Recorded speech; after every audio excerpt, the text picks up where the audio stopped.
Will the U.S. Navy still dominate the world's oceans in 2030? Other ships under construction will form China's fleet in 2030 are the Type 055 destroyer and Type 001A aircraft carrier. A new ballistic missile submarine to supplement and eventually replace the Type 094 Jin class is also likely.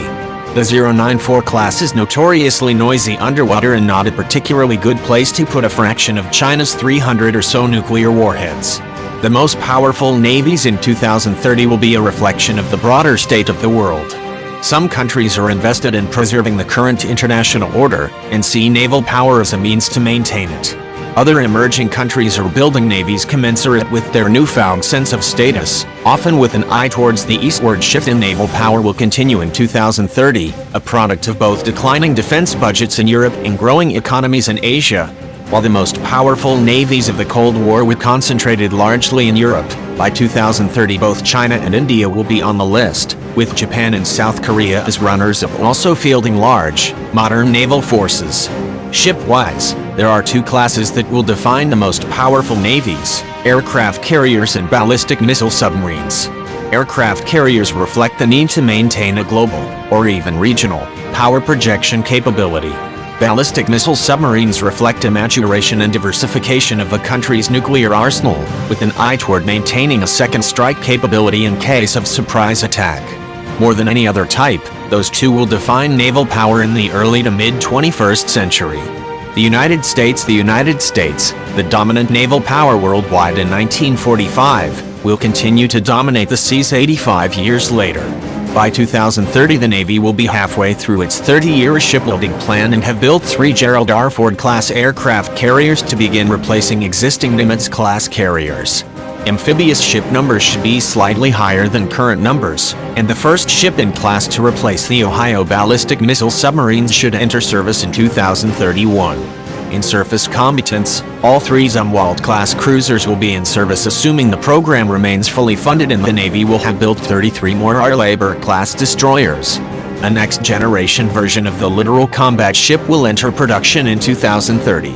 Under current plans, the U.S. Navy should reach its 300-ship goal between 2019 and 2034, but after that period the number of surface combatants begins to drop. These plans also assume a higher-than-average shipbuilding budget, while at the same time the service must compete with the budget demands of other services, particularly the Air Force and domestic programs. While the U.S. naval superiority isn't ending anytime soon, the period after 2030 will be a critical one. The United Kingdom, the Royal Navy of 2030 will be paradoxically the smallest and yet most powerful in the history of the United Kingdom. A combination of 2 new aircraft carriers, restoring fixed-wing flight to Navy after a 40-year hiatus, and a fleet of ballistic missile submarines will keep a numerically inferior Royal Navy in the top 5. The Royal Navy surface fleet, currently at 99 destroyers and frigates, will shrink even further to 6 Type 45 guided missile destroyers and 8 global combat ship frigates.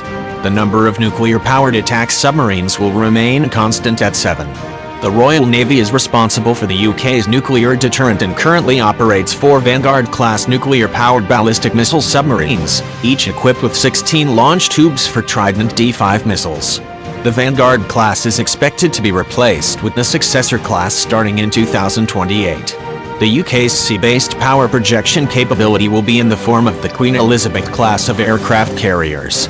The 2 conventionally powered ships, Queen Elizabeth and Prince of Wales, will each display 65,000 tons fully loaded and capable of carrying up to 50 aircraft. Aircraft will include the F-35B Lightning II fighter and Merlin, Wildcat, Chinook and Apache helicopters. The 2 carriers will optionally double as amphibious transports capable of carrying up to 900 Royal Marines or troops of the Army's 16th Air Assault Brigade. China, the People's Liberation Army Navy plan of 2030 will continue to build on the ground broken by the plan of 2016. Currently, China has 4 major ship hulls it seems to be content with: the Type 052D guided missile destroyer, Type 054A frigate, Type 056 corvette and Type 071 amphibious transport.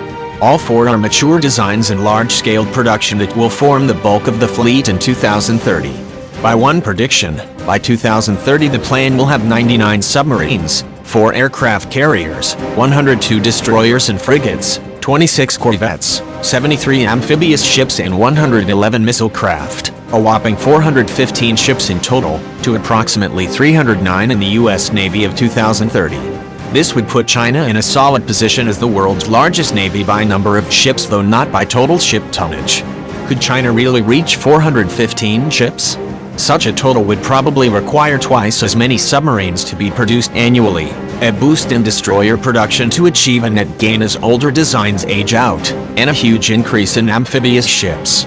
It would also require 2 more carriers than are currently in service or under construction.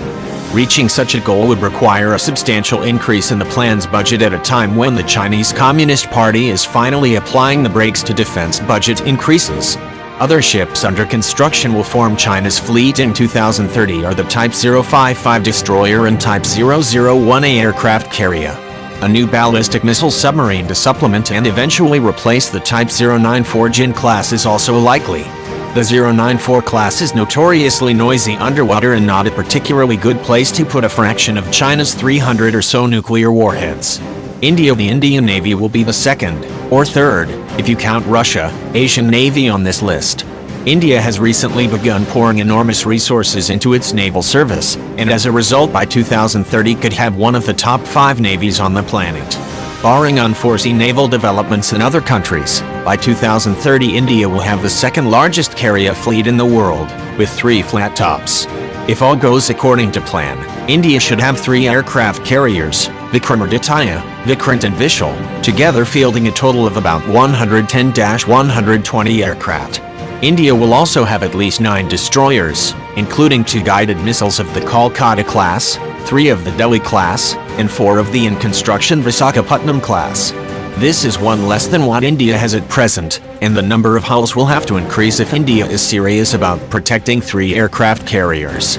Roughly 2/3 of the Indian Navy's frigate fleet is modern enough to make it to 2030, particularly the Shivalik and Talwar classes, but India will have to increase the number of frigates overall, especially if Pakistan is serious about putting nuclear weapons on submarines. India is in the process of standing up a sea-based leg of its nuclear triad, with the first ballistic missile submarine, Arihant, expected to be operational soon. 3 Arihant subs are planned and an overall boomer fleet of 6 submarines is expected. Russia. The combination of a downturn oil prices and Western sanctions from its annexation of the Crimea will put a crimp in Russia's economic stride for the near future. After economic growth of up to 6% annually, the bear is in recession with no immediate end in sight. A plan to replace 90% of Russian military equipment, including ships and naval equipment, has stalled. By 2030, Russia's position on this list will be in large part to its ballistic missile submarine fleet. 8 Borai submarines, each carrying 20 Burlova missiles, will be in service, forming the second largest ballistic missile submarine fleet in the world. The rest of the Russian Navy is slouching toward oblivion, with a dwindling number of large surface combatants, submarines and a single, decrepit aircraft carrier. Yet there's still hope. Before the money ran out, Moscow had big plans for its Navy, and if we're to somehow find funding, a number of interesting projects could be pursued. Project 23,000E, or Storm, would be a nuclear-powered carrier 330 meters long and displacing 100,000 tons, making it the closest competitor to a Ford-class carrier. Nuclear-powered, the carrier will embark up to 100 aircraft, including a navalized version of the PAC-4 fifth-generation fighter.